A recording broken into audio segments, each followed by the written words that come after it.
Chapter 11. Pregnant at 17. I was in the 11th grade and still attending high school in North Carolina when Carla moved to Kansas City. My brother Grayson had been discharged from the Marines by then, so he moved into the townhome. I ended up moving to Kansas City to live with Carla again during the summer after I completed 11th grade. Just before I was to begin my senior year of high school, I did not have any decent clothes to wear, so my brother Jerome took me shopping. He allowed me to pick out some outfits that I liked and purchased them for me with his own money. I began my senior year in Kansas City. During that year, my father returned and moved into the one-bedroom apartment where I lived with my two sisters. I won homecoming queen that year. My father did not attend the homecoming ceremony, but when I got home, he jumped up from his comfortable chair and put on a three-piece suit just to take a picture with me wearing my homecoming robe and crown. I continued to use my creative writing skills that year, as I entered 2 poems in a poetry contest. One of them won 3rd place, and the other received an honorable mention. This was the year I wrote the most poems about boys. Some of the poems I wrote back then did not portray the inspiration and empowerment my poetry portrays today.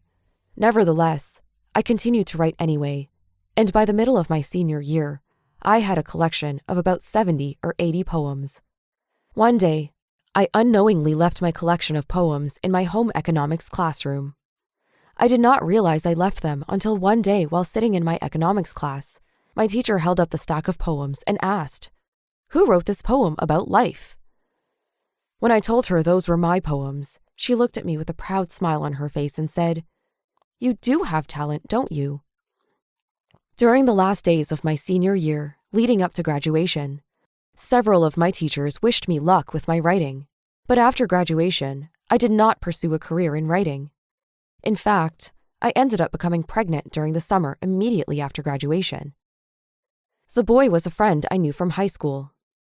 I used to tell him I was going to have a little girl by him, joking of course. He would blush and say, "No way." But that summer, we talked more and spent time alone together. When we talked about sex, I had a lot of fear, but in time, I got pregnant.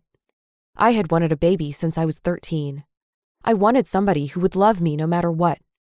Becoming a mother was the answer. I believed my baby would love me unconditionally. So I wanted to get pregnant, and I was happy to be pregnant.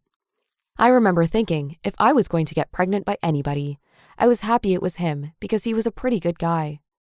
I didn't have a clue at that time how tough being a single parent would be. At the end of my senior year, I had secured my first job at a fast food restaurant. I did not have a car, and my working hours were in the evening, so it would be dark outside when I got off work. My brother Jerome told me, "You should not be riding the bus at nighttime, especially being pregnant." He began picking me up on the nights I worked. I was 17 years old at that time.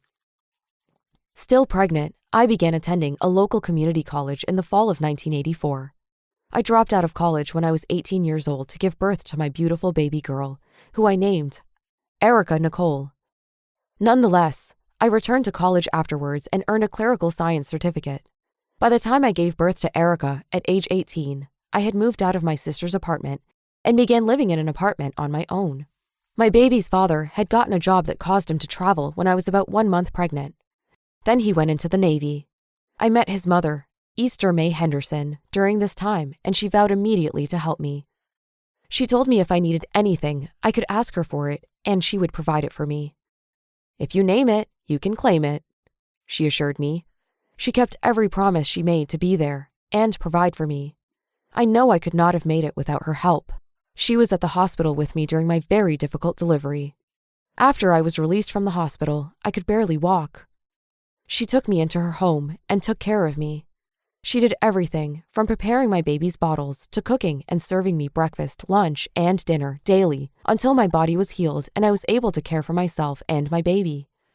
After I regained my strength, I took Erica and went back to the apartment I was renting. I moved into that apartment while I was pregnant, but I never really lived in it because I went back to stay with my sister until I gave birth. On my first night back in the apartment with my new baby, I discovered it was infested with mice. I was afraid of mice, and I certainly did not want my baby living in such an environment. That night, I left the apartment with my baby and ended up living with Peaches, Erica's father's sister, who took care of me until I found another apartment. I finally found another apartment, but during my first night living there, people outside spoke loudly and cussed a lot. That morning, I woke up and heard a couple of men outside my front door gambling with dice and cussing. I quickly realized this was an unsafe, drug-infested environment and not right for my new baby. I did not move out, perhaps because I was tired of moving.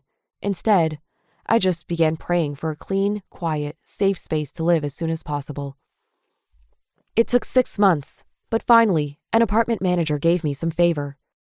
She had informed me that there was a 2-year waiting list and the apartment complex generally only catered to low-income individuals who were retired and had no children. But she made an exception and allowed me to move in after being on the waiting list for only 6 months. I moved into the apartment with my 7-month-old daughter and I lived there for 7 years. My father, who had been living with his girlfriend in North Carolina, came to live with me and my daughter for about 2 months. He and his girlfriend had broken up. I felt happy, though a bit uncomfortable about him living with me. I had struggled without parents for so many years, and now my father needed to live with me until he found a place of his own. It was during his stay that I realized I did not really know a lot about this man that I called Daddy.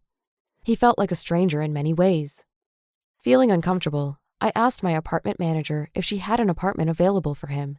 She had a 1-bedroom apartment open at the time, and since Daddy was a senior citizen, just over 60 years old, he was a perfect candidate for an apartment in the building. He lived there for about 3 months before he moved back to North Carolina to reunite with his girlfriend. After Daddy moved back to North Carolina, he died at 67 years old. While he lived, I often thought, even though I love Daddy, when he dies, I probably won't miss him a whole lot. It will feel as if he is just out of town, like he had been for most of my life. Still, I feel honored that he lived with me and had the opportunity to hold Erica in his arms before he left the earth. In addition to this experience with my father, several other things happened during my stay in that apartment with my daughter. I began working seasonally for the federal government, got married, had a second child named Eric Jamal, got divorced, and went back to college. But most importantly, during that time, I started to grow spiritually and began volunteering at my local church. While becoming pregnant after my senior year resulted in some difficult times for me, I learned I could still be successful in life. Becoming pregnant forced me to quit college, but it did not stop me from returning to college later to eventually earn my doctorate in Christian counseling. My strength and determination became a source of inspiration for my 2 children. My diligence in returning to college, in spite of challenges, empowered my children to know that they too could go to college. My diligence also empowered me to know my children could go to college and become successful. I believe now that if I had remained in foster care until I was 18, I would not have become a mother at the time I did. Outside of foster care, I had too much freedom to do whatever I wanted to do, but inside of foster care, I received clear and regular discipline. That discipline would have kept me out of trouble and prevented me from becoming pregnant at 17. If you enjoyed this story, please like this video and subscribe to our channel.